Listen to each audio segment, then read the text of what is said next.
Buenas tardes a todos, bienvenidos a la novena sesión de nuestro seminario permanente Ambiente y Sociedad con la temática dedicada a relaciones hidrosociales del México contemporáneo. En esta sesión nos acompaña la doctora Cindy Macaulay. Ella es profesora investigadora de esta casa, CIESAS Occidente, desde enero de 2021.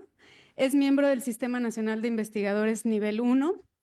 Ella estudió la maestría en estudios ambientales en York University, en Toronto, Canadá, y el doctorado en ciencias sociales con especialidad en antropología social en esta casa.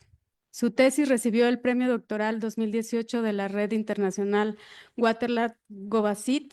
Sus principales intereses de investigación son la gestión del agua, los conflictos socioambientales, la regulación ambiental, en particular de la industria, y las afectaciones sociales y ambientales de los procesos de contaminación ambiental.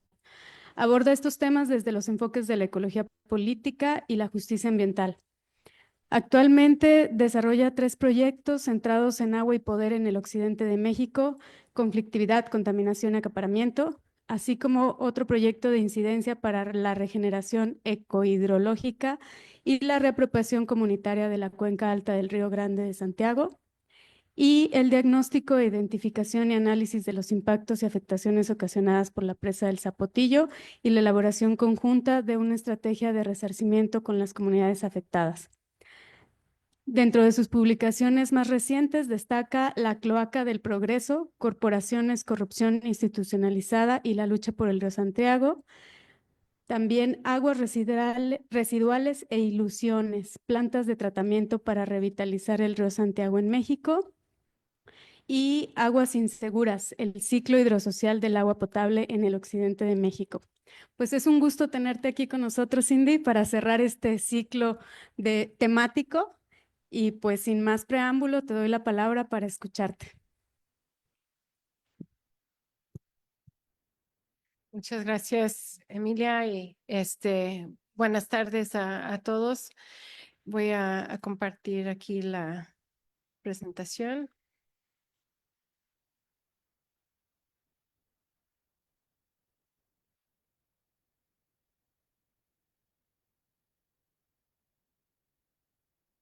Entonces, espero se visualiza correctamente.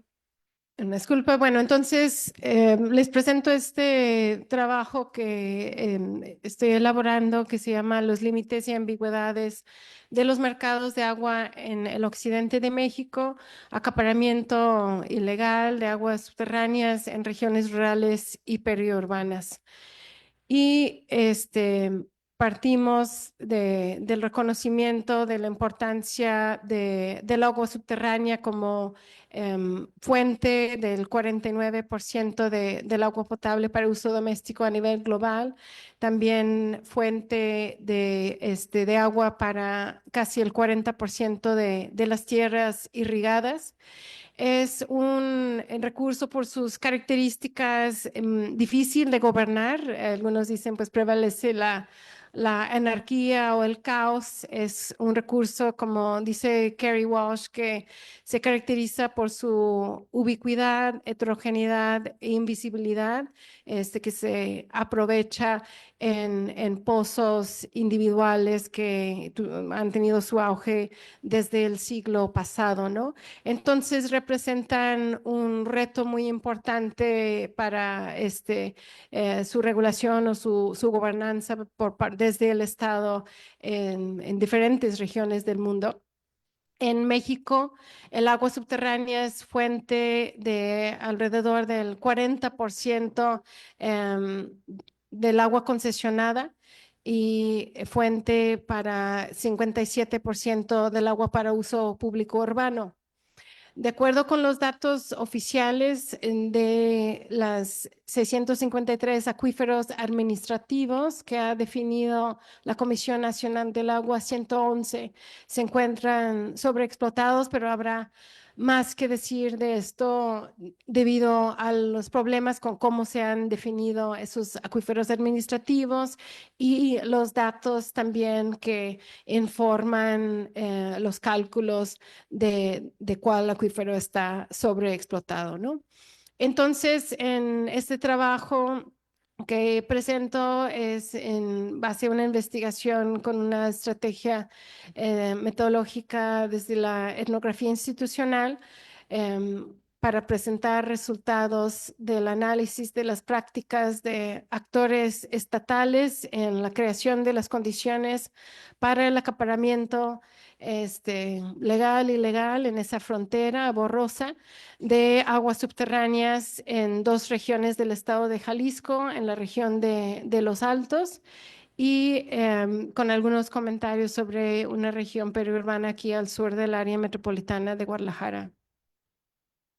Entonces, parto desde cómo pensar al Estado, cómo estudiar al Estado, sin reificarlo, sin considerarlo un actor como tal, ontológicamente dado, ni tampoco unitario. Desde la ecología política, diferentes estudios, han insistido en el carácter fragmentado y contestado del Estado, también en la geografía desigual del despliegue del poder de agentes del Estado.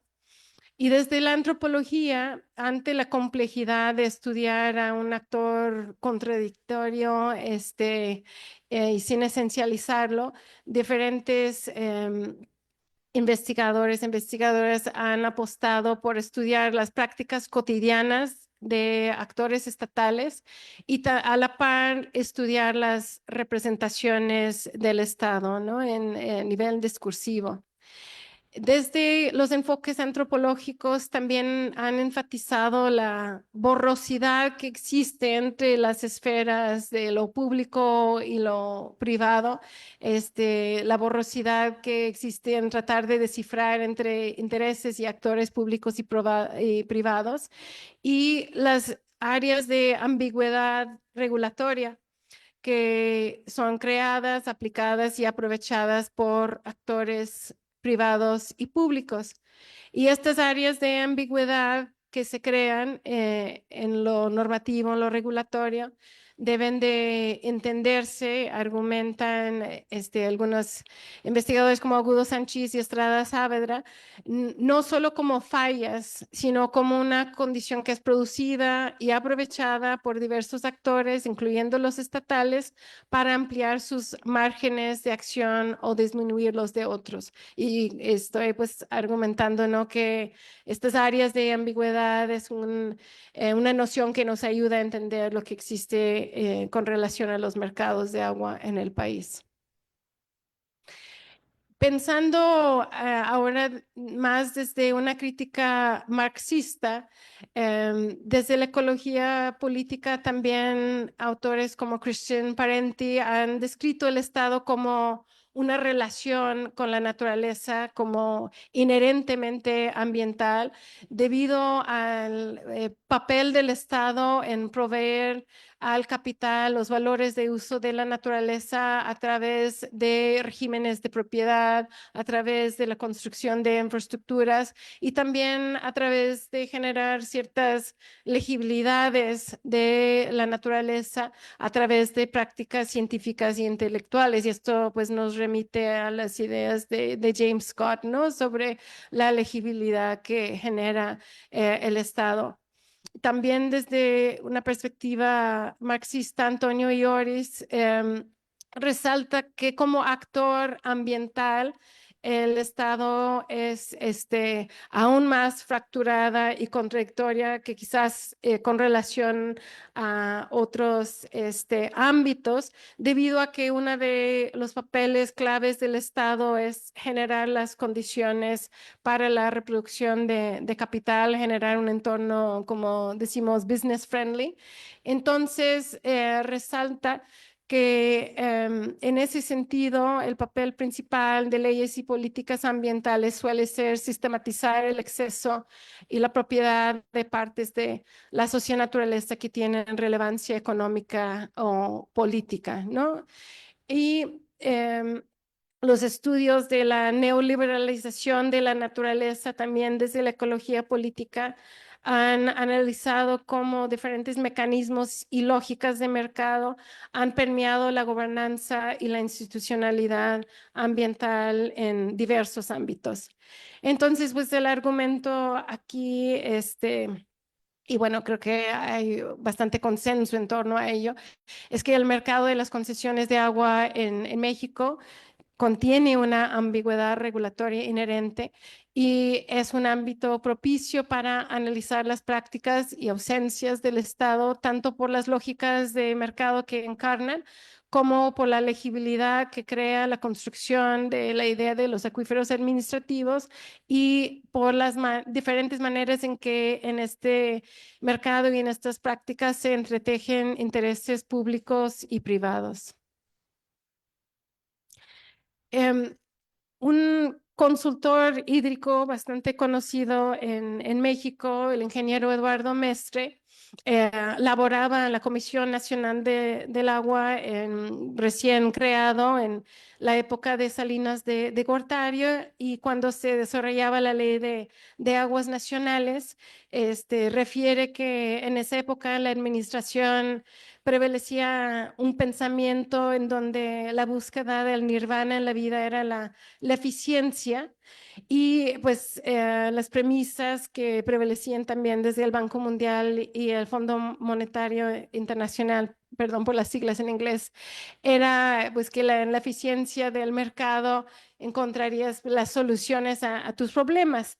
Y esto influyó en crear una estructura legal para las concesiones de agua que el ingeniero Mestre describe como extraordinariamente, putrefactamente neoliberales. Y bueno, ese es el marco regulatorio que sigue vigente actualmente. Y esta idea de eficiencia a lo que puede llevar queda bastante claro. Aquí cito un documento, una publicación de la Comisión Nacional del Agua sobre los bancos de agua en México, donde explica que se conceptualizaron a fin de crear un mercado regulado de derechos en el que se promueva la asignación o reasignación eficiente del recurso hacia los usos más productivos. Y pues se sobreentiende que los más productivos serán los de mayor rentabilidad económica. Entonces, obviamente, estas reasignaciones serían de la agricultura de pequeña escala, de la agricultura campesina, hacia agroindustria, hacia industria, hacia inmobiliarias, etcétera, etcétera. Entonces, mencionaba ya esta legibilidad que se crea desde el Estado y el acuífero administrativo como un buen ejemplo de ellos. Diferentes estudiosos del agua subterránea desde diferentes disciplinas han criticado cómo los acuíferos delimitados, esos 653 acuíferos son en realidad áreas imaginarias en el sentido de que no caracterizan los flujos del agua subterránea, no caracterizan la realidad de los flujos del agua subterránea. Y muchas veces coinciden con delimitaciones de límites municipales, estatales o de cuencas superficiales. Sobre estas áreas imaginarias hay otra ficción que es en forma de los cálculos de la recarga de cada acuífero, que muchas veces son estimaciones de gabinete, la extracción que se estima con base en el agua concesionada. Las concesiones de agua, pues, no se monitorean, no hay una medición de los volúmenes de extracción real. Por supuesto, las concesiones tampoco toman en cuenta los pozos clandestinos o no registrados, entonces el dato de la extracción también es otra ficción. Y con base en estos cálculos se determina la disponibilidad o no disponibilidad de un acuífero, y si la no disponibilidad rebasa cierto límite, ya se califica el acuífero como en estado de sobreexplotación. Tenemos una política hídrica que no ha frenado la extracción no sustentable del agua subterránea, y donde en muchas partes del país existen vedas decretadas que tampoco han limitado las extracciones o incluso la emisión de concesiones. Un área puede estar bajo veda, pero si el acuífero está clasificado como todavía con disponibilidad por no exceder el agua concesionada, la recarga estimada, aún la Conagua seguirá emitiendo concesiones nuevas. Si ya se clasifica sin disponibilidad del acuífero, ya la única manera de acceder a una concesión será por el mercado de concesiones, aunque como tal legalmente sabemos las concesiones de extracción otorgadas por la Conagua no son comerciables, el agua es de la nación, pero lo que la ley sí estipula son las transmisiones entre particulares, una transmisión parcial o total de los derechos de agua otorgados, y estas transmisiones han proliferado, como decía, bajo las vedas establecidas en diferentes partes del país, en donde si hay veda y no disponibilidad, la única manera de acceder a derechos de agua es ser beneficiario de una transmisión de los derechos de un tercero. Entonces, las condiciones de escasez definidas por la autoridad bajo estos declaratorios de veda y los datos de dudosa calidad sobre la extracción y la recarga generan condiciones de rentabilidad para las transferencias de derechos o transmisiones en términos de la Ley de Aguas Nacionales, que suelen ser de pequeños agricultores hacia industrias inmobiliarias o la agricultura de gran escala. Me gustó esta explicación de para qué sirven las vedas que de un empresario del sector de la perforación de los pozos decía: las vedas sirven de retén nada más, para llevarte a un lugar donde compres derechos, para eso sirven. Tú ocupas el agua para tu pueblo, para tu granja, para tu embotelladora, y entonces vas a comprar derechos, y los derechos, ¿dónde están? Manejados por gente de ahí mismo o gente muy vinculada ahí mismo. Ahí mismo, por supuesto, es la Comisión Nacional del Agua, y mencionaré un poquito más de eso más adelante. Y llegamos a un proceso de acaparamiento de derechos de agua que ha sido un tema ya donde se han realizado diversas investigaciones. Aquí solo estoy citando uno de Gómez Arias y Moctezuma, que se dedicaron a ver en el registro público de derechos de agua quiénes son todos los millonarios del agua que tienen concesionados al menos 1 millón de metros cúbicos anuales, y encontraron el 1.1% de todos los usuarios, que eran 3.304 usuarios, tenían concesionados más del 22% de todo el agua concesionada para uso consultivo en el país. Entonces voy a hablar del análisis que hicimos en la región de los Altos de Jalisco. Como mencionó Emilia, estaba trabajando en un proyecto que tenía que ver con los impactos por la presa en Zapotillo, y ha habido mucho estudio y atención volcada a este conflicto, que cambió radicalmente en 2021, cuando hubo 3 reuniones entre el presidente Andrés Manuel López Obrador y los pobladores de Temacapulín, Acacico y Palmarejo y sus aliados en Temaca, con AMLO y miembros de su gabinete, donde se canceló el acueducto del Zapotillo para proveer agua a León, Guanajuato. También se dejó de mencionar que habría de esa presa abasto para 14 municipios de Los Altos, que en realidad no era nunca una promesa muy seria en realidad. Esto lo detallamos en las investigaciones, nunca hubo claridad de cómo llegaría el agua, caudales, costos, etcétera, etcétera, en ninguno de los municipios. Esta presa se conectó o está todavía en proceso de terminar de conectarse para el área metropolitana de Guadalajara con un nivel de operación mucho menor, con la apertura de 6 ventanas, como se ve en la foto, para que en lugar de estar funcionando a 80 metros de altura o 105, como en su momento se buscó, las ventanas lo dejan en un nivel de operación de 40 metros a esta presa.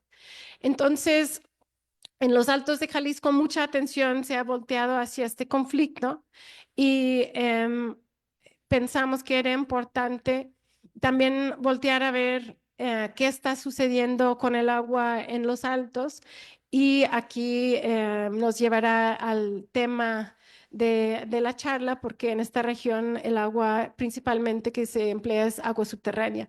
Estamos aquí hablando de una región que la regionalización del estado abarca 20 municipios de Altos Norte y Altos Sur, y donde viven casi 830,000 habitantes.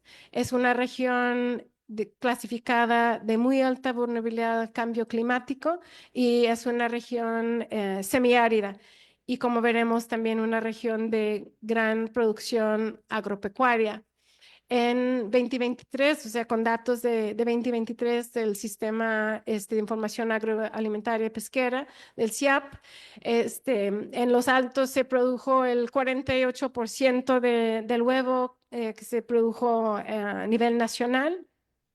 Esto es en gran parte debido a las empresas más fuertes de la región. También lo es la producción de carne de cerdo. Jalisco es la mayor producción de carne de cerdo en el país, con 23%, y más de 2/3 de esa producción se dieron en Los Altos.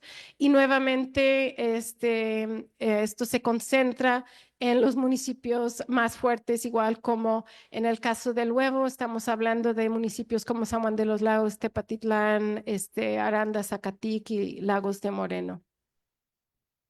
También es una cuenca lechera muy importante. Jalisco es el estado con mayor producción de leche, y alrededor del 14% de la producción de leche en el país se da en los 20 municipios de Los Altos. En esta región, el 70% del agua concesionada es agua subterránea, y para el uso del agua en la región es incluso mayor, porque parte de esa agua superficial implica la concesión para León del Zapotillo, y agua superficial que también abastece al área metropolitana de Guadalajara. Si vemos en algunos de los municipios más importantes de la región en producción agropecuaria, vemos que hasta el 96%, como en el caso de San Juan de los Lagos, del agua subterránea es para uso agrícola. Y estamos hablando de un volumen total concesionado en la región, donde nos enfocamos en particular en 17 municipios, algo está pasando aquí, que son la cuenca del Río Verde en Jalisco, y donde hay concesionado más de 631 millones de metros cúbicos anuales. Y estamos hablando de un universo de más de 6,400 concesiones de agua subterránea en esta región, en los 17 municipios, y nos interesó tratar de ver quiénes eran los grandes usuarios del agua subterránea. Hicimos un corte provisional, no los llamamos necesariamente grandes usuarios, pero hicimos un corte de ver quién tenía al menos 200,000 metros cúbicos anuales concesionados, y hicimos otro paso de análisis para esos usuarios. Al cruzar la información del titular de la concesión con datos del registro público del comercio, que nos arrojó las empresas donde eran socios, esos titulares de derechos de aguas nacionales, y de esa manera vinculamos más concesiones a las principales empresas agropecuarias de Los Altos, ya que muchas son empresas familiares, y de esa forma sí determinamos los principales usuarios del agua subterránea en la región. Y aquí presento un extracto de ese análisis, que son los 17 mayores usuarios. Son principalmente pues empresas agropecuarias que tienen en total un volumen concesionado de 70,7 millones de metros cúbicos anuales en 370 concesiones diferentes, y ese volumen para esas 17 empresas es mayor al agua concesionada para uso público urbano en estos 17 municipios, donde viven más de 700,000 habitantes. Entonces, si pensamos que hay un proceso importante de acaparamiento de derechos también en esta región, principalmente en empresas regionales. Tenemos geolocalizada esta información para las principales empresas, y este mismo mapa, de manera más interesante e interactiva, está en una plataforma de información que ahorita voy a mencionar la página, donde presentamos los resultados del análisis para Los Altos. Pero para hablar del mercado de concesiones como tal, perdón, me brinqué aquí.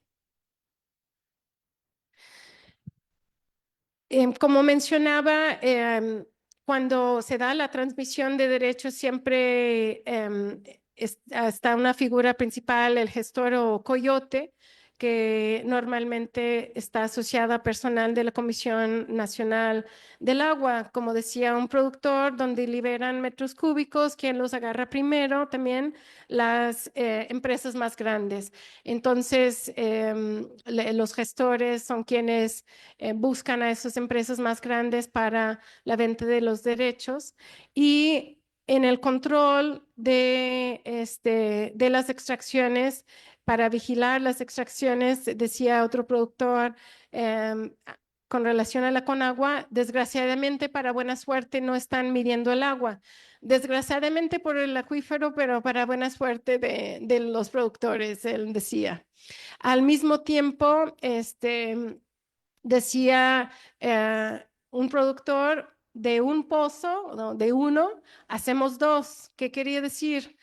¿Cuál es la ventaja de tener concesión de la Comisión Nacional del Agua? Porque, por supuesto, no todos los pozos tienen concesión, y muchos estiman, regla de dedo, quizás que es la mitad de los pozos que tienen concesión, la otra mitad no.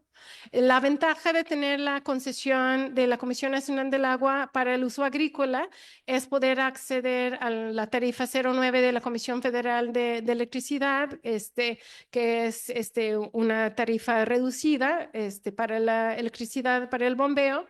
Pero decían algunos productores, pues de uno hacemos dos, en el sentido de que de un pozo con concesión pasan la línea de la luz a otro pozo sin concesión. Pero decía el mismo productor, ni entre los dos nos da. Esto decía un productor grande en San Juan de los Lagos, una de las regiones donde sí se vive creciente escasez del agua. Otro productor del mismo municipio decía, hacer un pozo vale 3,000 pesos el metro cúbico de perforación por 400 metros, y no sabemos si hay agua.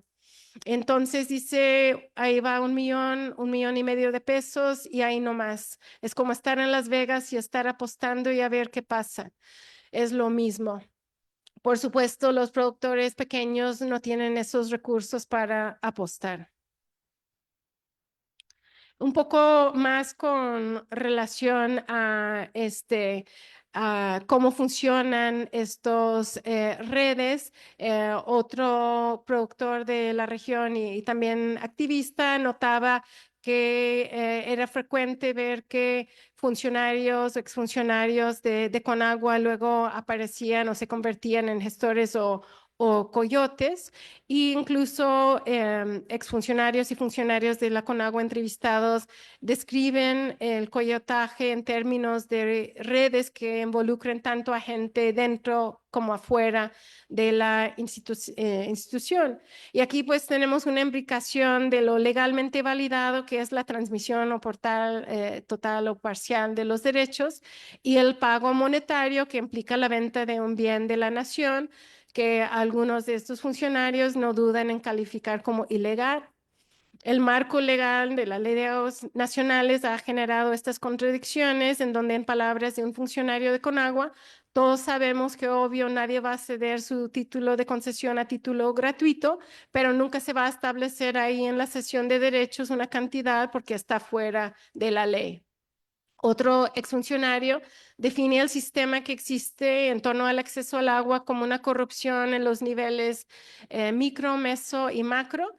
El nivel micro implica esta gente que está adentro e identifica las oportunidades para obtener concesiones. El nivel meso lo identifica con la manipulación de los sistemas de cómputo, bases de datos, en particular el registro público de derechos de agua, y el nivel macro con los datos sobre recarga y disponibilidad que se publican en el diario oficial de la Federación o en las zonas de las zonas de disponibilidad que se publican en la Ley Federal de Derechos. Con relación a los sistemas de cómputo, bases de datos y específicamente el REPTA, otro exfuncionario decía, me gustó esta cita, decía, yo al principio decía, son muy brutos, yo pensé que era por tarugos, pero me doy cuenta que era intencional porque así escondes todas las tranzas. Por eso siempre ha estado mal, dice la base de datos del registro público de derechos de agua. Al mismo tiempo, los rezagos en los trámites de Conagua alientan pagos para agilizar las transmisiones, y eso es otra parte, dicen, del business. Entonces, esto lo estamos viendo desplegado en una región donde, a la par de la creciente escasez o problemática de acceso a agua subterránea, tenemos una intensificación en el uso del agua para la producción de gran escala. Como decía, en San Juan de los Lagos, productores comentan cómo se han secado sus pozos o dan caudales menores, buscan hacer pequeñas obras de captación, pequeñas, con cierto sarcasmo, porque un ejemplo es una de las fotos aquí al inferior a la izquierda. Y en esta región, en el mercado de concesiones, comentan que los derechos de agua se venden de 10 a 20 pesos el metro cúbico.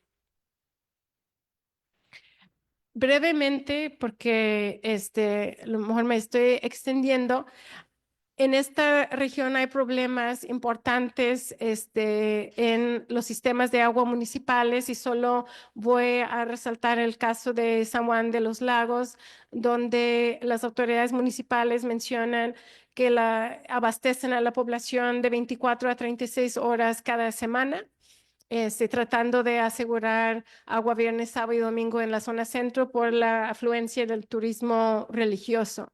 Tienen dos fuentes de agua principales en San Juan de los Lagos. Se dejó de compartir por un problema de la presentación, me parece. Ok, ya se está viendo de nuevo, ¿no? Ok, perdón. Entonces tienen la fuente del río San Juan con niveles altos de contaminación, en particular podemos decir por las descargas de lagos de Moreno, aguas arriba, y tienen pozos perforados entre 200 a 350 metros donde hay contaminación por arsénico y fluoruros. realmente no hay claridad de acción de las autoridades municipales. Desde hace diversas administraciones han hablado de hacer una posible presa nueva, pero persiste el problema en uno de los municipios de mayor producción agropecuaria o pecuaria del estado. Segundo mayor producción en leche, segundo mayor producción en huevo y mayor producción en carne de puerco en el estado, y donde ha aumentado también la superficie bajo riego a más de 8,000 hectáreas, de estar debajo de 3,000 hectáreas en 2006. Y esto es un fenómeno que se ve en todos los altos, donde ha crecido de alrededor de 50,000 hectáreas de riego en 2006 a más de 80,000 en 2022.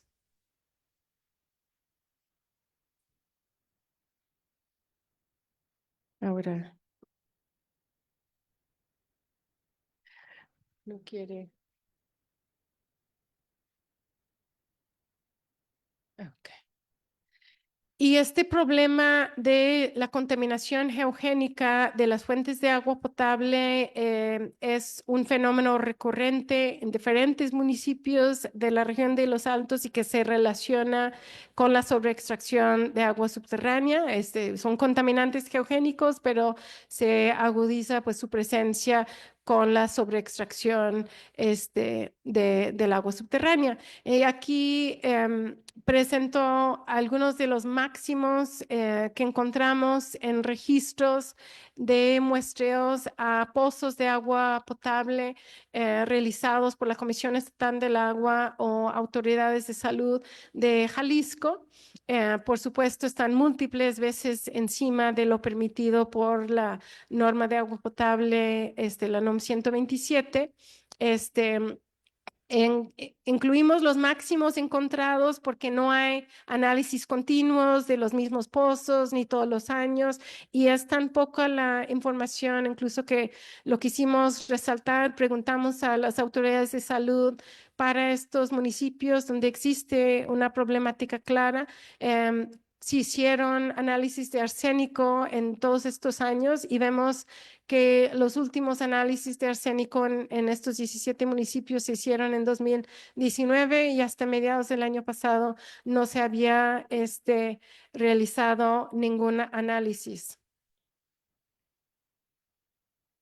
Entonces, mencionaba que hicimos una plataforma de información para ir un poco más a fondo, presentar también algunos testimonios en video de quienes están buscando hacer una agricultura de otra forma, una ganadería regenerativa en los Altos, y todo el análisis del proceso de acaparamiento de derechos de agua y la problemática de la contaminación geogénica de las fuentes de agua potable. Todo esto está en esta plataforma como StoryMap o GeoHistoria que tenemos albergada en la página de CIESAS. Voy a brincar esto porque creo que ya vamos un poco sobre el tiempo, y solo para hacer algunos comentarios sobre la situación aquí al sur del área metropolitana de Guadalajara, el área conocido como el acuífero Toluquilla, donde oficialmente hay un nivel de sobreextracción muy importante de 75 millones de metros cúbicos anuales, donde ha habido veda sobre el acuífero desde 1951.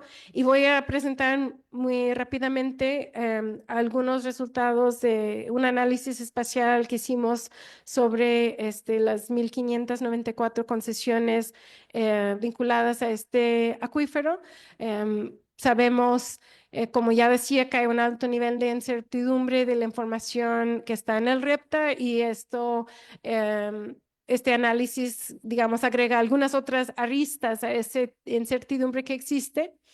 En esta zona, lo que nos han comentado es que las concesiones se venden en torno a 130 pesos el metro cúbico. Entonces vemos versus un área de producción agrícola, aquí el valor de la concesión es muchísimo mayor.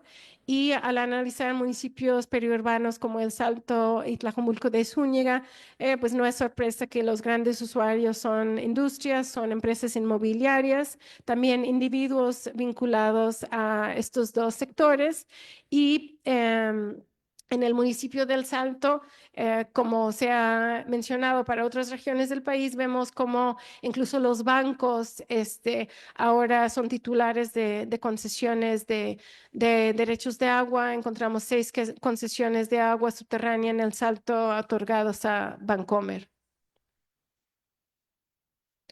Entonces, para empezar, si vemos esos 1.594 concesiones vinculadas al acuífero Toluquilla, para empezar encontramos 172 pozas fuera del polígono que delimita este acuífero administrativo.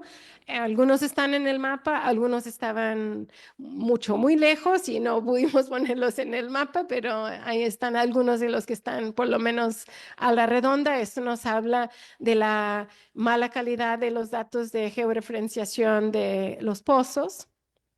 Otro análisis que se nos hizo podía ser relevante para esta zona periurbana y de rápido cambio de uso de suelo era ver para todos los pozos agrícolas, que son la mayoría, estamos hablando de más de 1,000 pozos agrícolas, 1,025, si estaban aún sus datos de georreferenciación en suelo agrícola.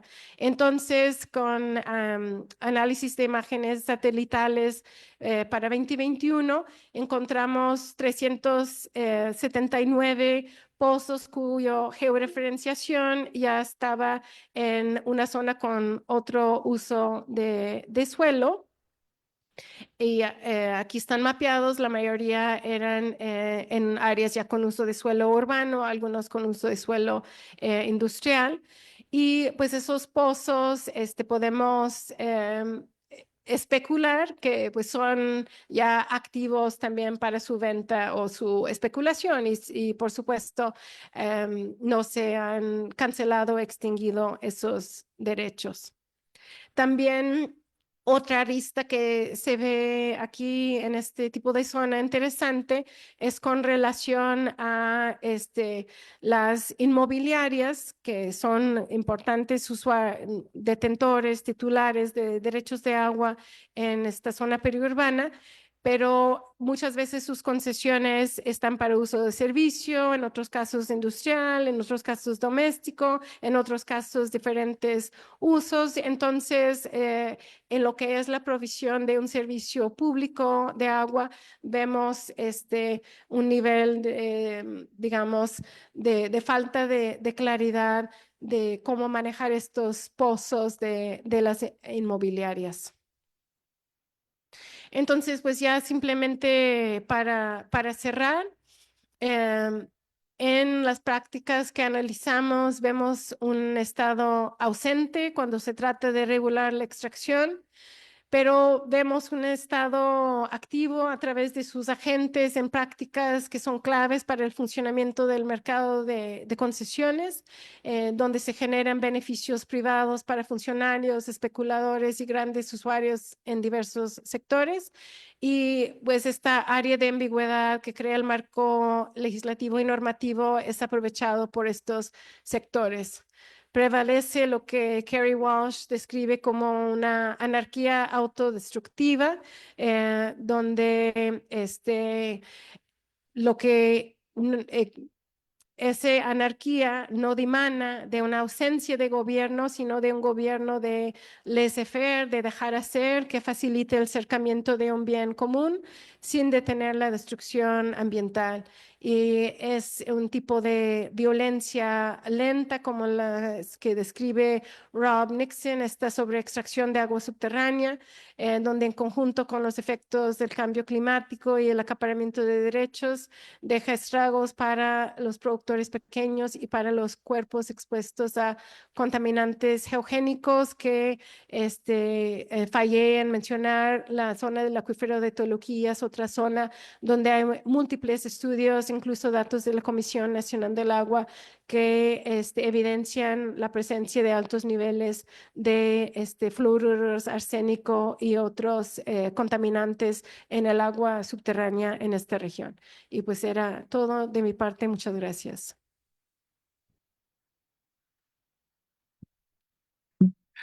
Muchas gracias, Cindy.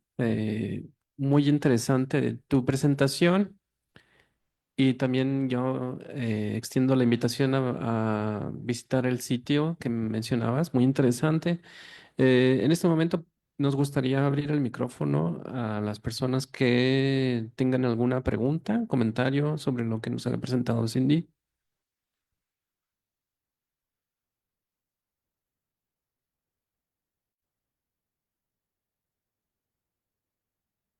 Ok, Oscar González pregunta, ¿cómo se entiende el precio de una concesión? Por ejemplo, mencionas 20 o 130 pesos metro cúbico. ¿Nos puedes explicar un poco más? El costo de la transmisión, bueno, no de la transmisión, de la venta, porque la transmisión, la cesión de derechos es la parte legal de la transacción. La venta entre los particulares, pues es un acuerdo al que llegan los particulares y con la participación o no de un intermediario, lo que han llamado un coyote. Entonces, para nosotros tratar de tener una idea ¿cuál es el costo? Pues preguntamos a los usuarios o perforistas en cuánto se vende la concesión en esa región. Y eso fue lo que nos comentaron. En Los Altos hablaban de 10, 15, 20 pesos el metro cúbico. Y en la zona aquí del área metropolitana de 130 pesos el metro cúbico. Entonces, digamos, podemos inferir que responde tanto a la oferta y la demanda como de la capacidad económica de los agentes que están involucrados. Aquí en el área metropolitana, que serían más inmobiliarias o industrias, y en Los Altos serían productores agrícolas o empresas agropecuarias. Gracias. No, adelante. Gracias, Cindy. También felicidades por esta investigación. Y yo te quería preguntar, ¿qué hipótesis tienes sobre el por qué se deja de analizar el agua? Nos presentabas una gráfica del análisis de flúor o estos contaminantes presentes en el agua que se han venido dejando de hacer. Y eso ha sucedido en varias entidades gubernamentales que generalmente tenían una especie de consejo técnico, científico, que aportaba datos y eso se ha venido dejando atrás. Y por otro lado, al ámbito de la investigación y la ciencia, nos piden enfocarnos en esas problemáticas también socioambientales. Entonces, ¿por qué hay una desconexión entre las dependencias y la analítica o si tienes alguna hipótesis al respecto? Bueno, de lo que yo entiendo con relación a los análisis que hace la Comisión Estatal del Agua de las fuentes de agua municipales, a veces es a petición de los municipios. La CEA cuenta con laboratorios, pero digamos, muchas veces responde a peticiones directas de los municipios. La Secretaría de Salud Jalisco o Coprisal sí tienen que hacer análisis más con relación al cumplimiento de la NOM 127, pero en términos generales en el país lo que más se analiza es cloro residual libre, ¿no? Entonces ya el análisis de otros contaminantes como estos que son relevantes en la región, fluoruros y arsénico, no sé en realidad cuál es su criterio para cuándo hace esos análisis en particular o no, y si responde a presupuestos o decisiones de priorización, etcétera. Lo que sí es cierto es que tampoco a nivel municipal hay una percepción, aunque tengan los datos, de que hay un problema y será, responderá también, y esto es válido en muchas partes del país, no solo esta región, de que no hay formas quizás económicamente asequibles para potabilizar el agua para la remoción de este tipo de contaminante. Por ejemplo, aquí en Guadalajara, en la zona del acuífero Toluquilla, Ciapa tiene una potabilizadora que puede remover arsénico, fierro, manganeso, flor, por las condiciones del acuífero Toluquillo, bueno, del agua subterránea en esta región, pero es un proceso también costoso, es una potabilización costosa. Bien, tenemos otra pregunta. Perdón, Carlos Melgoza quería hacer una pregunta. Adelante, Carlos. Sí, muchas gracias por la charla. Creo que fue un maravilloso recorrido, ¿no? Muy completo de cuál es el escenario y las complejidades que se están dando, ¿no? En torno a esto del agua en estas regiones que vimos. Y en torno a esto va mi pregunta y un poco mi comentario también, sobre todo cuando hablaba Cindy la doctora Cindy de la ausencia o debilitamiento del Estado, ¿no?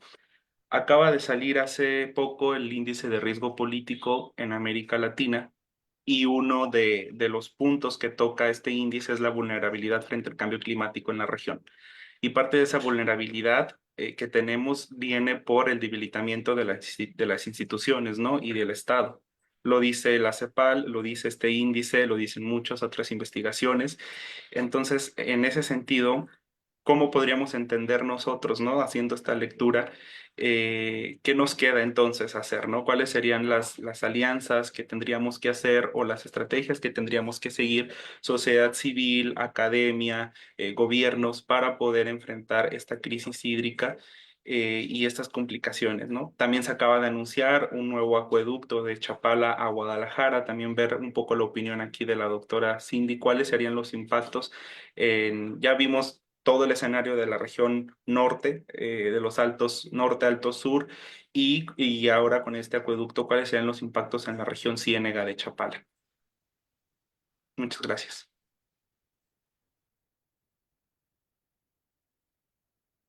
No, muchas gracias, Carlos, por las preguntas.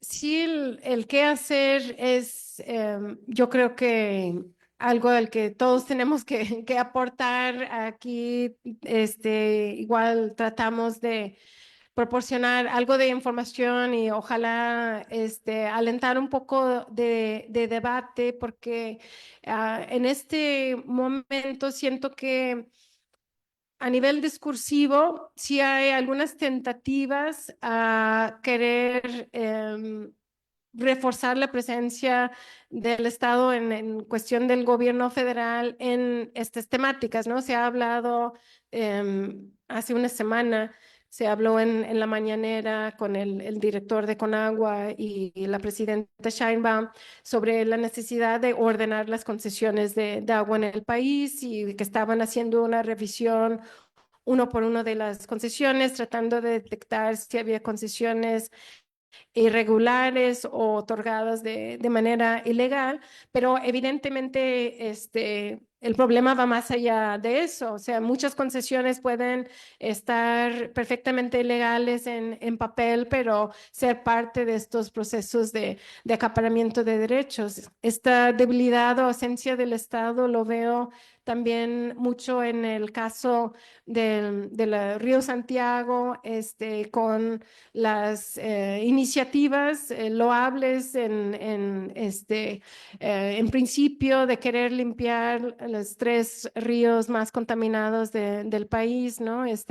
Atoyac, Tula y Lerma, Santiago, pero uno se tiene que cuestionar, ¿cómo y con quién? De alguna u otra manera, ¿no? Porque si es con la Comisión Nacional del Agua que tenemos ahorita, sin capacidad de inspección, con problemas muy graves de corrupción, digamos, corrupción vil de la mordida y de pasarle información y de vender concesiones o manipular datos de las concesiones, estas redes a las que aludía. Entonces, pues será muy, muy difícil y no veo que haya acción hacia reforzar la autoridad en ese sentido, y incluso algunos han dicho, pues igual no se puede rescatar la Conagua por la imbricación de la corrupción a niveles tan profundos en la institución. Entonces, yo creo que sí tenemos que pensar desde el marco normativo. Digo, está por supuesto todo el debate en torno a la Ley General del Agua, pero o sea, el marco normativo de las concesiones como está ahorita, pues no nos ayuda, no permitirá, creo, hacer los cambios que se requieren. Gobernar el agua subterránea sí es un reto, es un coco. Creo que tenemos que trabajar mucho también en la parte educativa, porque igual regular miles o decenas de miles de pozos en lo individual no es tampoco tan fácil, ¿no? Y con relación al acueducto, y bueno, por quien más que de los presentes quiere comentar al respecto también, adelante. Yo lo que diría de mi parte es que la información hasta ahorita no ha sido clara, ¿no? De hecho, estuvimos en un evento el sábado sobre proyecto de restauración del río Santiago, y estaba personal de la Comisión Estatal del Agua y hice el reclamo porque he leído sus boletines, vi la convocatoria a la licitación y no han dicho cuál será la característica técnica, la capacidad en caudal de ese acueducto. Como segunda línea, ¿cuál será la política de operación? O sea, ¿es para extraer mayor agua del lago de Chapala o es complementario a la línea actual? Porque tenemos un problema bastante grave en el área metropolitana de Guadalajara, que ese acueducto, que es del 91, no tiene la capacidad de conducción de los 7.5 metros cúbicos por segundo concesionadas para Chiapas, para el área metropolitana de Guadalajara. Entonces traen menos de 5 por ese acueducto y la otra parte lo traen a cielo abierto por el río Santiago y luego el canal Atequiza Las Pintas, donde recibe descargas de aguas tratadas y no tratadas en su trayecto. Entonces es un claro ejemplo del reuso de agua residual tratada y no tratada, reuso indirecto para agua potable. Entonces es un problema de salud pública que tenemos aquí en Guadalajara. Entonces, si fuera para traer agua con mayor condición de calidad en acueducto cerrado de Guadalajara, podría ser una mejora en términos de salud pública del abastecimiento a Guadalajara. Pero si es aumentar la extracción, ¿en qué caudal? Eso no lo sabemos. Y me parece grave que se anuncie obras, se habla de montos de 6.500 millones de pesos de una obra sin dar esa información bastante básica. Gracias, Cindy. Leo un comentario que nos dejaron aquí. Dice Octavio González, felicito a la expositora. Sin duda da cuenta del frágil entorno ambiental en una zona históricamente ganadera, se refiere a los Altos de Jalisco. También forma parte de un desmedido incremento del uso de agua subterránea, visto, por ejemplo, el aumento de la superficie de riego. Un proceso evidente de la irrupción de un capitalismo muy agresivo y que está afectando muchas zonas, por ejemplo, los nogales, aguacates y los berries en Chihuahua, Michoacán y Jalisco. Em, ¿Quieres hacer un comentario? Tenemos el micrófono abierto. Si alguien más de los que están en Zoom quisiera comentar. Mariano, adelante. Gracias, muy buenas tardes a todos y felicidades en especial a Cindy por la presentación que hemos tenido. La verdad que nunca se hacen largas tus exposiciones con tantos datos, con tantos autores, con evidencias, ¿no? De trabajo de campo de entrevistas de los actores. La verdad no tienen para dónde hacerse. Y por una parte me pregunto que también qué valiente eres, ¿no? Porque pues son son temas que pues pesan, ¿no? Pesan y seguramente que molestan. Este, pero bueno, también celebro que se cierre así el seminario de relaciones hidrosociales de este año, porque pues me parece que ha sido un seminario muy fructífero y, y donde pues también ha habido oportunidades de escuchar muchas perspectivas y muchos temas que marcan o que se enmarcan en estas relaciones. Y justo yo estaba pensando, bueno, así a modo de pregunta, claro, es que es una bomba de relojería, ¿no? Como se veía en el caso de la cuenca de la Laguna Zapotlán y otras, ¿no? Por el agroextractivismo y el uso del agua, pero realmente es como el escenario que yo creo que a nadie se le ocurriría decir que estás mintiendo. Por una parte, ¿no? Es un escenario muy real y entonces es como, bueno, pues le hace uno pensar o debería hacerles pensar, ¿no? A la propia población, y a la sociedad civil ahí organizada, o deja tú, no sé, los empresarios del comercio y los servicios o algunos otros, bueno, con esta vocación única, ¿no? Del territorio hacia lo agropecuario, así como le veíamos en Zapotlán la cuestión de las berries, el aguacate, etcétera, que desplaza a otras vocaciones productivas o historia regional económica. ¿Qué es lo que tú estás como pudiendo, o tu equipo están pudiendo ver, ¿no? De que la gente prefiere no saber, este, eh, dice, bueno, pues tenemos trabajo, quién sabe por cuánto tiempo, o sea, el escenario es como, tanto se produce pollo ahí, es como un pollo sin cabeza, ¿no? O sea, en qué tiempo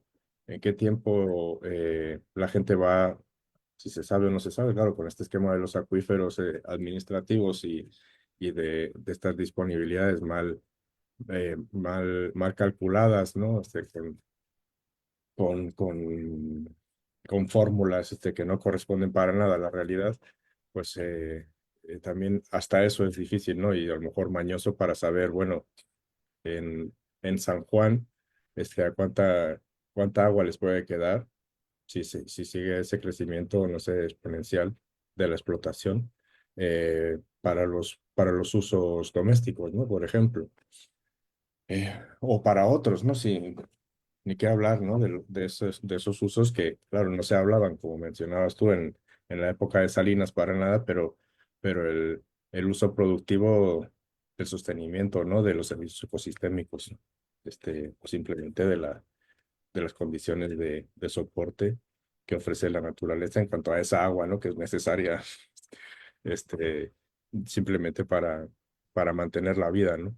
Sorprende mucho que bueno, quizás no haya una contestación social o una alternativa económica, política o política en la región, porque lo mismo está pasando en los altos como en cuanto se le rasca un poquito en, eh, en cualquier espacio o región donde hay una vocación productiva preponderante o un esquema de explotación, pues vamos a decir, capitalista del territorio, ¿no?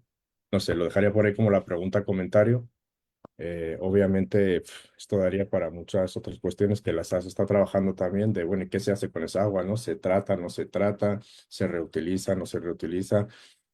Porque claro, pensando en el ciclo hidrológico completo, todavía esta bomba eh, de relojería, digamos, que bueno, pues ya explotó, obviamente, pues todavía nos plantea un escenario y un futuro mucho más, pues, agresivo, no sé, violento y excluyente y riesgoso, ¿no?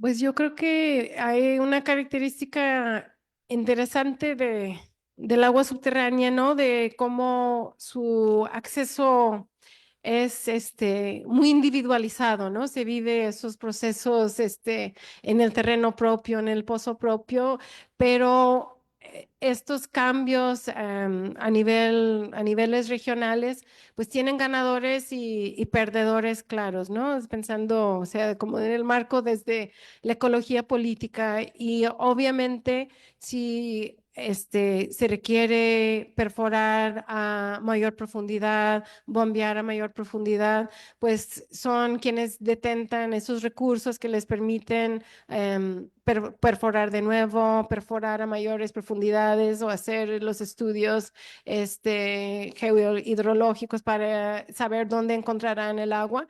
Y hay otros que simplemente pierden el acceso al agua. Si citamos en algún trabajo un productor en Acatic, donde ya a la redonda los pozos se tienen que perforar a 500 metros de profundidad.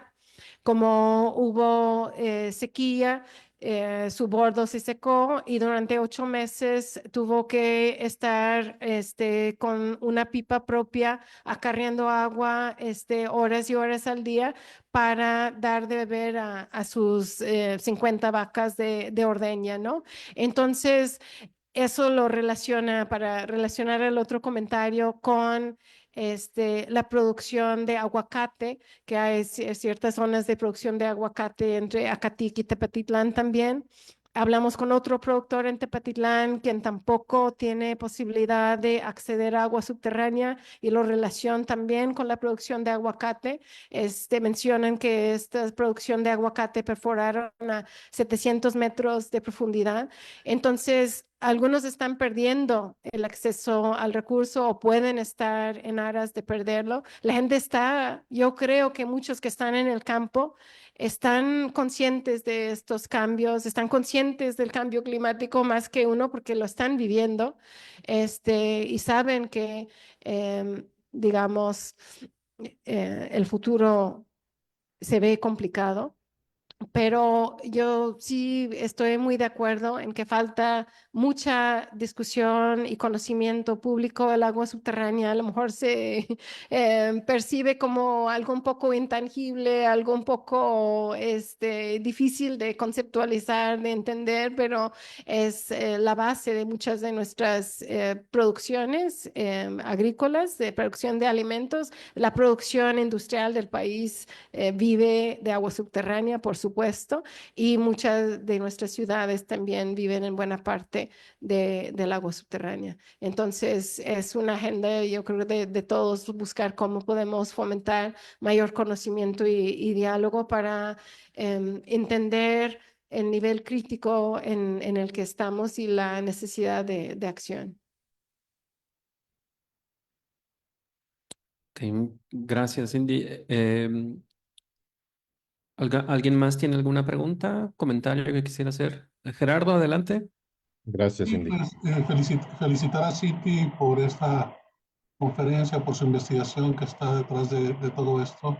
Y creo que hemos aprendido mucho en este día y pues del futuro crítico que tenemos con respecto al acceso al agua para múltiples acciones, tanto el consumo humano como para fines productivos. Este, la CEA, ¿qué papel puede jugar aquí, aparte de Conagua, en este tipo de regulación? O la CEA nomás es observador, un ente observador. En realidad sí, cuando se trata de los pozos y las concesiones del acceso al agua subterránea, realmente no tiene una acción. No sé si el marco legal les permitiría algo. Habría que a lo mejor volver a analizar la ley estatal del agua, pero realmente no tiene un papel.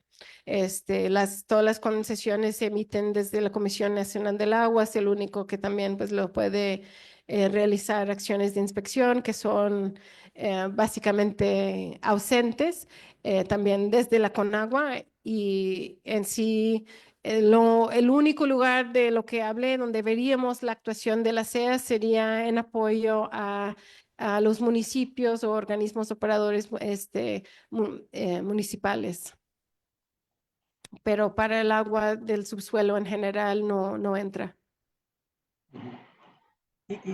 A partir de lo que dices, no se ve un cambio en las políticas y en la operación de Conagua como podríamos esperar en los últimos dos administraciones federales. ¿O si se alcanzaría a ver algún cambio en esa política en términos de dejar atrás la corrupción, la venta de derechos, la venta simulada, todo lo que hablaste?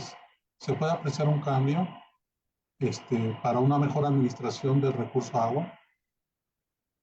Bueno, yo diría del sexenio pasado no era realmente prioritario el tema agua, ¿no? Para la administración pasada, como a lo mejor podemos decir en términos generales, el tema ambiental.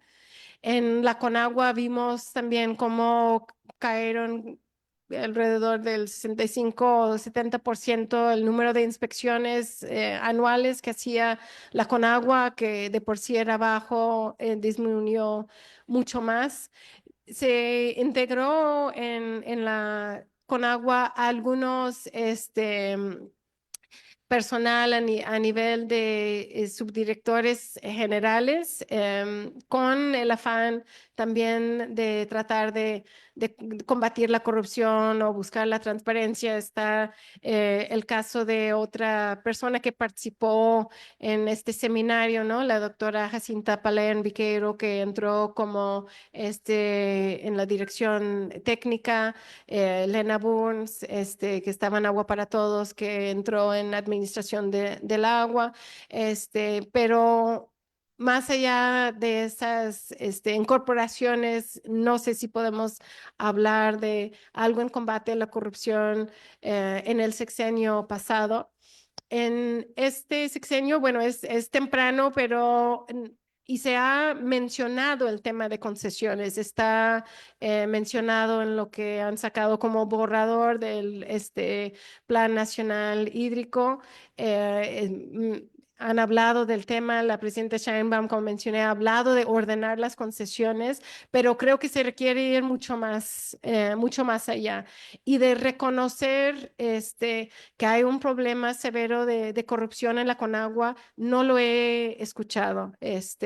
Y cuando ha hablado de ordenar las concesiones, no ha hablado del tema de la compraventa de las concesiones, sino que hablaba de concesiones a políticos, de políticos con concesiones de presas y cosas así, que es un nivel.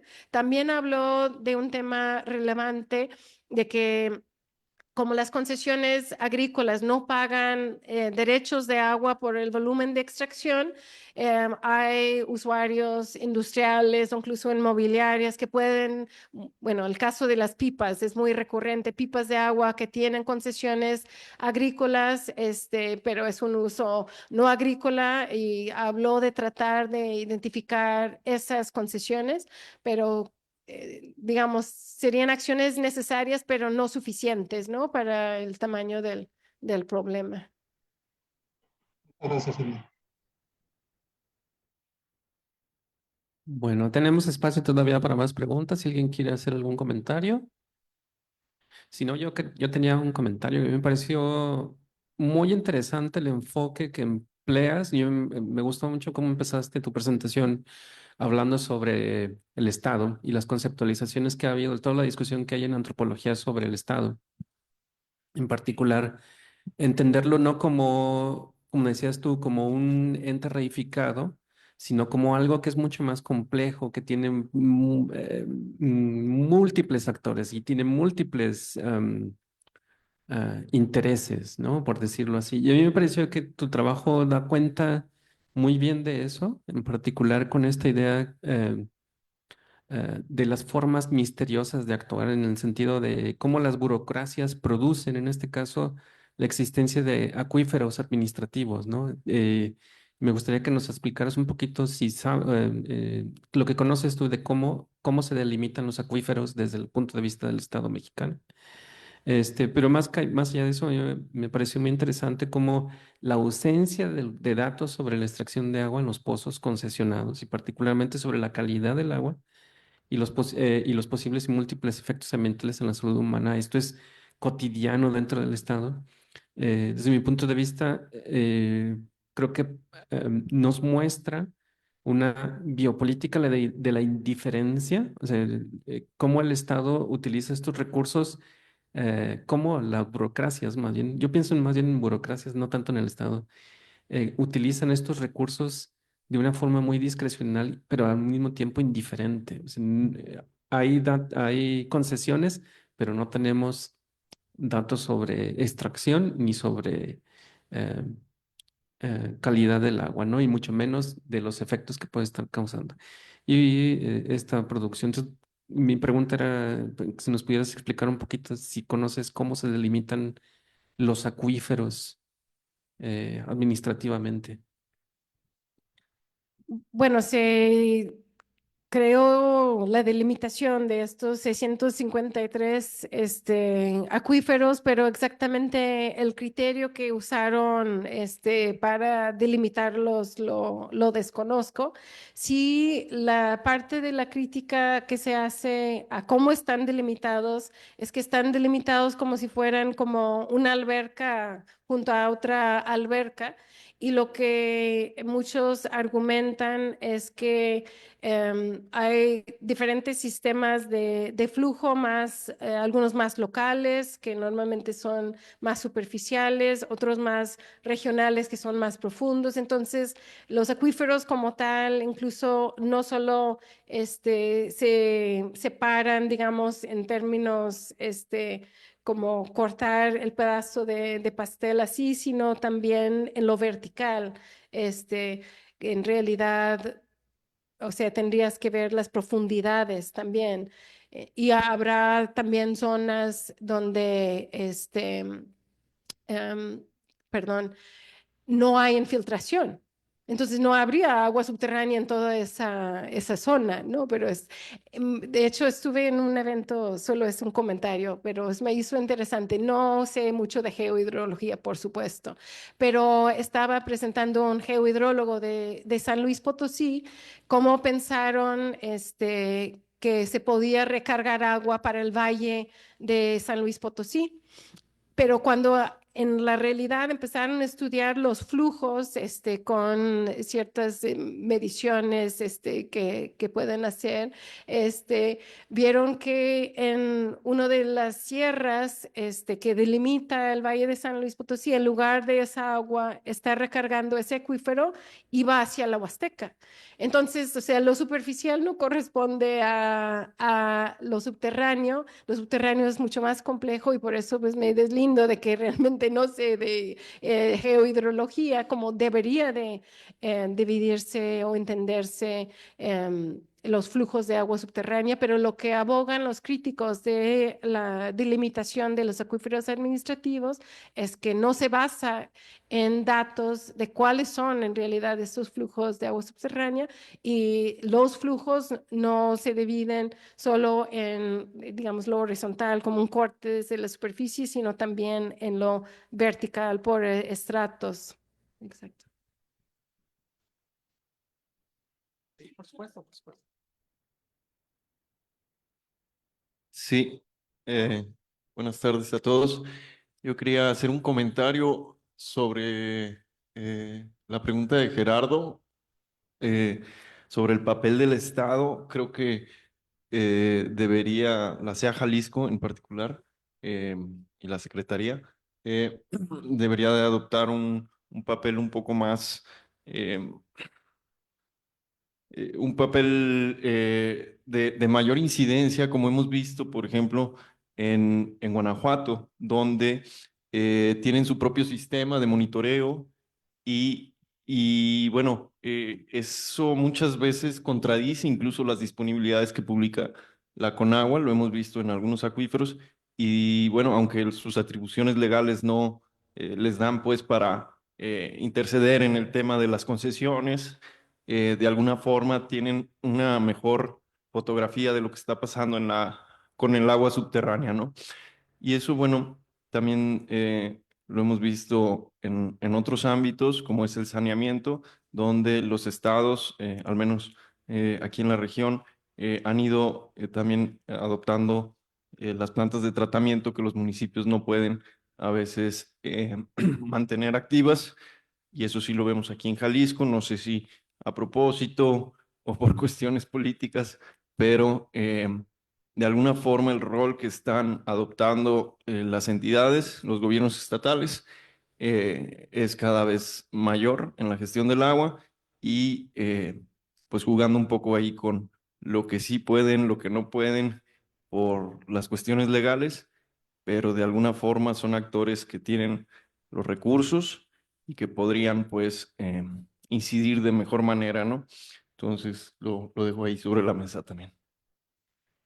No, muchas gracias, Víctor. Sí, es un muy buen ejemplo que desde la Comisión Estatal del Agua en Guanajuato hicieron censos de pozos, también identificaron miles de pozos clandestinos, también generan mucha información sobre la calidad del agua subterránea, y creo que iba a haber un sistema de información sobre agua subterránea que iba a estar disponible también de las autoridades estatales de Guanajuato, que es parte que no mencioné del comentario de César, que sí estoy muy de acuerdo que sí es una política de la indiferencia, donde la salud humana también no está en el panorama y la calidad del agua en todos los ámbitos siempre queda como un tema secundario. Muchas gracias y muchas gracias por el comentario. ¿Alguien más? Si alguien más tiene algún comentario, si no, le pediríamos a la doctora Ivonne si puede tomar la palabra. Yo, Bueno, César, adelante. un comentario, voy a tratar de que sea breve, con esta cuestión de las competencias, porque finalmente parece que no, es que lo federal, no, es que está muy alejado, ¿no?, del ciudadano, y en este caso, pues, fortalece esas élites, ¿no? Como decía César, se me hizo muy pertinente su cuestionamiento, ¿no? Si es el Estado o si son las burocracias. Bueno, pues lamentablemente es el Estado, ¿no? Pero bueno, no cabe duda eh, de que, de que hay unas ciertas, no sé, élites políticas, económicas que están manejando todo esto, ¿no? En una escala federal, efectivamente, el marco competencial no da para mucho más, a no ser que sea como para, como mencionaba ahora este compañero en la intervención, que se metan por rendijas de competencias o atribuciones estatales o municipales para tratar de aclarar o de meter en cintura ciertas cuestiones, ¿no? Sobre todo en esos temas que están mezcladas los servicios públicos municipales, destacadamente los de agua, con la producción agropecuaria, que tiene que ver con atribuciones principalmente en el ámbito estatal, ¿no? O por la cuestión del saneamiento y a dónde vayan esas descargas, ¿no? Bueno, es un galimatías legal que es bastante curioso también, como en este caso, si muchas veces se critican a las normas porque son quizá un poquito soñadoras, pues, o idealistas a veces, pues, en el caso o incumplibles, pues, por ciertas dificultades, en el caso de las normas federales del agua en nuestro país, destacadamente de la ley de aguas nacionales y sobre todo de su reglamento, ¿no?, que es inoperante desde hace prácticamente 30 años, pues eh, da para que precisamente esté pasando lo que pasa, ¿no? Pero bueno, yo nada más quería comentar también que hice un análisis y una propuesta para la Junta Intermunicipal de Alto Sur hace unos 3 años sobre un reglamento de protección y sustentabilidad territorial, y me tocó analizar los reglamentos de los 14 municipios de Alto Sur y sumando a esta cuestión, ¿no?, desde el punto de vista del Estado, desde los municipios, lo que me encontré fue con no solo unos reglamentos que prácticamente solo el 23%, creo recordar, estaban adecuadamente publicados, sino que en su aplicación, pues prácticamente eran letra muerta en buena parte de los municipios, donde hay una diversidad también muy importante en las capacidades de gestión ambiental, digamos, dentro de los equipos municipales, donde 3, 4 municipios principales son los que tienen estas capacidades y los otros pues prácticamente hacen lo que pueden, ¿no? Y esto relacionado también con dónde se instalan, ¿no? O qué barreras puedan tener de alguna manera, pues administrativas, de control, etcétera, las empresas en cuanto a la capacidad de carga del territorio, etcétera, pues realmente lo que habían estado viendo, entre otras cuestiones, es que donde hay un poquito más de presión o de control para el tema de licencias o para el tema de sustentabilidad del territorio y demás, pues se iban a otro municipio ya, ¿no? Lo cual seguramente no aplica para estos gigantes y multimillonarios del agua, pero que también estaba sucediendo. Nada más era esa pregunta, comentario.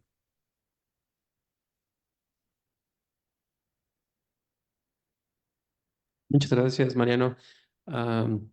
¿Quieres comentar? ¿No? Ivonne. Bueno, pues a mí me toca cerrar, Cindy, y primero me gustaría decirte que este, admiro tu trabajo porque creo que los problemas hídricos se complejizan en regiones como la que tú estudias de los Altos, donde reúne esta producción intensiva agrícola, pero también ganadera, un crecimiento exponencial de la población y logras en 40 minutos mostrarnos un análisis muy completo, muy complejo, con datos, con evidencia, con sustento teórico que sé que implica un trabajo enorme detrás de esta presentación. Así que me sumo a todas las felicitaciones que has recibido el día de hoy. También por la plataforma que han creado. Creo que es también muy valioso el trabajo de divulgación y de difusión y tú has estado también ahí dándole pues a esa parte de la vinculación, ¿no? De la investigación con grupos locales, con asociaciones y creo que eso también es muy digno de reconocerte, es un gran, gran trabajo, así que creo que no pudimos, como bien lo dijeron, cerrar mejor nuestro ciclo anual de relaciones hidrosociales en el México contemporáneo. Ha sido un ciclo muy enriquecedor. Entonces, a nombre de quienes coordinamos el seminario y de la propia línea de investigación Ambiente y Sociedad, te agradecemos mucho que hayas compartido con nosotros y bueno, esperemos encontrarnos en otros espacios para platicar también sobre alternativas que de pronto los temas del agua y sobre todo el agua subterránea nos dejan como esta sensación de que eh, pues qué viene, ¿no? ¿Qué hay? Pero creo que también, bueno, que parte de ello lo rescatas en esta plataforma. ¿Qué está haciendo la gente? Estas iniciativas que son importantes de también de darles mayor difusión y de un poco discutirlas, ¿no? Y visibilizarlas para, pues para entender que hay otras posibilidades dentro de los marcos legales y también tal vez fuera de ellos, como, digamos, iniciativas más autónomas, ¿no?